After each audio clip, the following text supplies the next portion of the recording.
Praise the Lord. கர்த்தருக்கு ஸ்தோத்திரம். ஆண்டவராகிய இயேசு கிறிஸ்து நாமத்திலே உங்கள் அனைவரையும் அன்போடு கூட வாழ்த்தி ஆசீர்வதிக்கிறேன். கர்த்தர் நிச்சயமாக உங்களை ஆசீர்வதிப்பாராக. இந்த காலவெளியிலே வந்திருக்கிற நீங்கள் ஆசீர்வதிக்கப்பட்டவர்கள். இந்த நாளிலே தேவ சமூகத்தில் தேவனாய் கர்த்தர் நம்மை கிருபையாக அவர் மண்ணினால் நம்மை உருவாக்கியிருக்கிறார். உருவாக்கி அவருடைய ஜீவ சுவாசத்தை நமக்கு கொடுத்திருக்கிறார். நம்ம யாவரும் அறிந்திருக்கிறோம். அப்படி கொடுத்திருந்தும் அநேக மக்கள், அநேக சபை மக்கள், அநேக உலகத்தில் இருக்கிற மக்கள் அனைவரும் இந்த சரீரம் எங்களுக்கு சொந்தமானது, நாங்கள் எதை வேண்டுமானாலும் எப்படியும் செய்வோம் என்று சொல்லி அந்த சரீரத்தை கெடுத்து கொண்டிருக்கிறதை நாம் பார்க்கிறோம். ஆனால் அப்போஸ்தலனாகிய பவுல் அப்படிப்பட்ட நிலையில் தான் கொரிந்திய சபையார் இருந்தார்கள் என்று சொல்லி அப்போஸ்தலனாகிய பவுல் சொல்லுகிறதை நாம் பார்க்கிறோம்.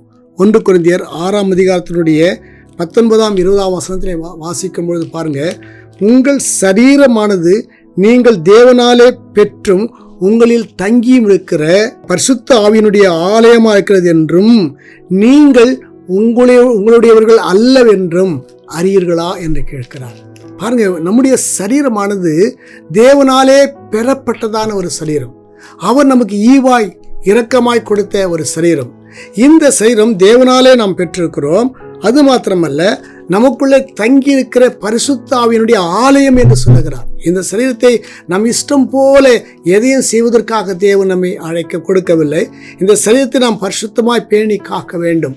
அதற்காகத்தான் சொல்ல பரிசுத்த ஆவியினுடைய ஆலயமாக இருக்கிறது என்றும், பரிசுத்த ஆவியுடைய ஆலயமாக இருக்கிறது என்றும் நீங்கள் உங்களுடையவர்கள் அல்லவென்றும் அறியீர்களா என்று கேட்கிறார். நாம் நம்முடையவர்கள் கிடையாது.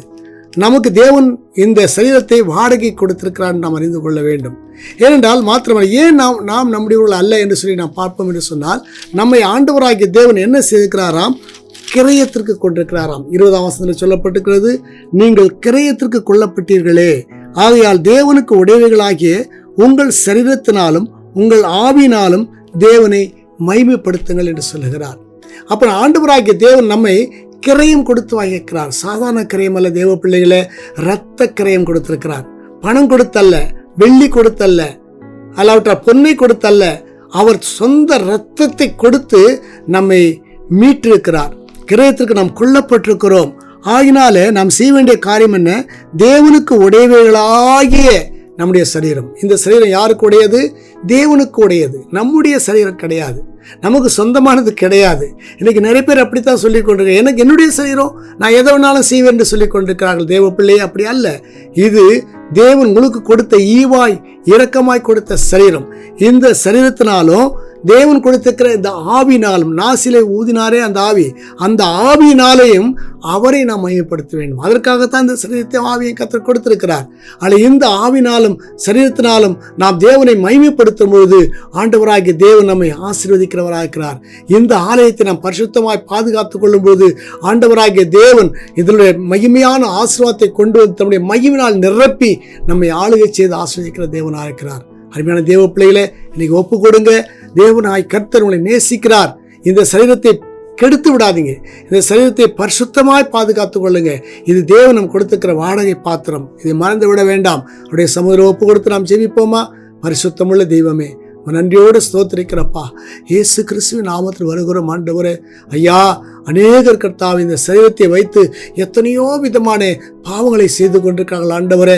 ஆனால் இது நீர் கொடுத்த சரீரம் என்பதை அநேகர் மறந்திருக்கிறார்களப்பா.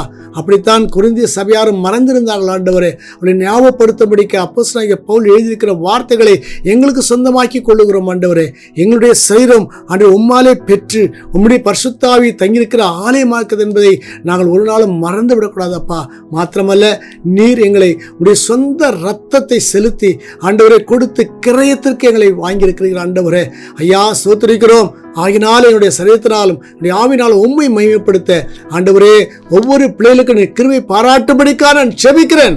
இதை கேட்டுக்கொண்டிருக்கிற ஒவ்வொருடைய சரீரம் உமக்கு சொந்தம் என்பதை அவளுக்கு ஞாபகப்படுத்துங்க ஆண்டவரே. ஐயா, அவருடைய இஷ்டத்தின்படி செய்வதற்கு அதிகாரம் இல்லை என்பதை அவளுக்கு உணர்த்த முடியாது நான் ஜெபிக்கிறேன். கர்த்தர் ஆசீர்வதியும். பரிசுத்த நாமத்தை மையப்படுத்த முடியாது துதிக்கிறேன். இயேசு கிறிஸ்து நாமத்தில் வேண்டிக் கொள்கிறேன். பரிசுத்தமுள்ள பரலோக பிதாவே, ஆமேன், ஆமேன். God bless you.